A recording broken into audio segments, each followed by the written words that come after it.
Mayoral Memo with Matthew Dickerson from Dubbo Regional Council. It's exciting to see that the Spices Creek Wind Farm project is progressing. What I'm most interested to know, given that our listener base is across the Central West, is how this affects them. So how do we see this in terms of maybe the jobs that will be created from it, or, the ecological benefits, creating something that's more environmentally friendly? Can you talk to me a little bit about this project and how it might affect locals? One of the things that's interesting is that you've got a few angles here to look at. One is that we are moving away from coal. Whether people are happy about that or unhappy about that, it's the reality. We're seeing coal-fired power plants close down. Obviously, there was Liddell a couple of weeks ago that closed down. We're seeing coal mining reduce. And obviously, we need to produce our power somehow, and renewables are going to be that way. Whether it be wind turbines or whether it be solar, whether it be some hydroelectricity, there are a whole range of different ways that our electricity will be generated in the future. One of the exciting things is that the Dubbo Regional Council area, and more particularly around the Budengra-Wellington area in Dubbo Regional Council, is really a central part of the overall solution going forward.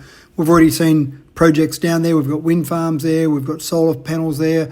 We've got a whole range of projects upcoming, and that's exciting for the whole area in terms of employment. A lot of employees needed for construction of these projects. We had a report that went through council recently that talked about some of the employment that will be required by the renewable energy zone and some other projects that are occurring in the region, and the short-term workers that will be needed for some of these projects around that area around Dubbo in general. We estimated from the report, from the consultants in that report, to be over 6,000 people. We think that'll be probably somewhere over the next 5 to 10 years. That's fantastic for our economy.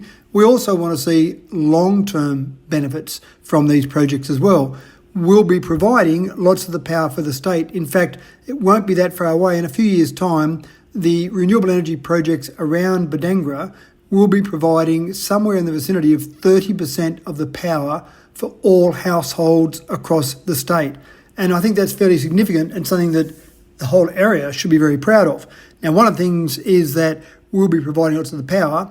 As a council, we also think that it's fair and reasonable that the community gain some long-term benefits. And having a planning agreement in place is one of those ways that this will happen. The interesting part is that planning agreements are compulsory when it comes to wind farms. They're not compulsory when it comes to solar farms or battery installations. In this particular scenario, we've got the Spices Creek Wind Farm, 117 wind turbines in this particular project, 107 of those in the Dubbo Regional Local Government Area, Dubbo Regional Council Local Government Area. And when you look at that, we're working on a new framework that we've put through council that's something that's different to any other council we've seen across the state. We want to have a baseline of negotiations. What's happened in the past is that various organisations that are putting in projects have talked to local councils, and it is a bit random in terms of the way you come up with a number. And we think there should be some more certainty around that. So we've now got a framework that says 1.5% of the capital investment value of a project should go into a planning agreement. In the case of the Spices Creek project, then that's over a 30-year time frame. That'll be an annual payment with CPI that will go to council and specifically for a range of projects around that Spices Creek wind farm. So we're pretty excited about that. It's out on draft display at the moment. Invite members of the community to have a look at that and make comments about it. And if we can get this through, we think it'll be good for the future of the whole area.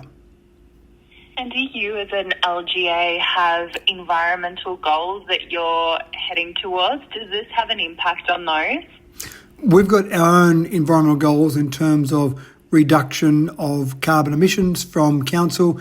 This project and all the renewable projects around the area, they don't specifically address those. We have to work on things that we've got to do specifically ourselves, and that might be buying electricity. And one of the things that's interesting is that Iberdrola is a major player in the Wellington area. We recently went out for our large sites electricity contract and invited tenders, and we were focused on making sure we bought renewable power for that and wanted to have some cleaner energy for that. It just so happened that Iberdrola offered us the best pricing for that particular tender that went out.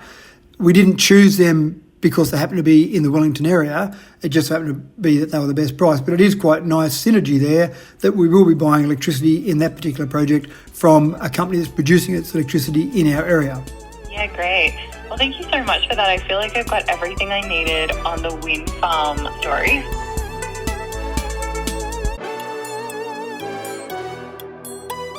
Mayoral Memo with Matthew Dickinson from Dubbo Regional Council.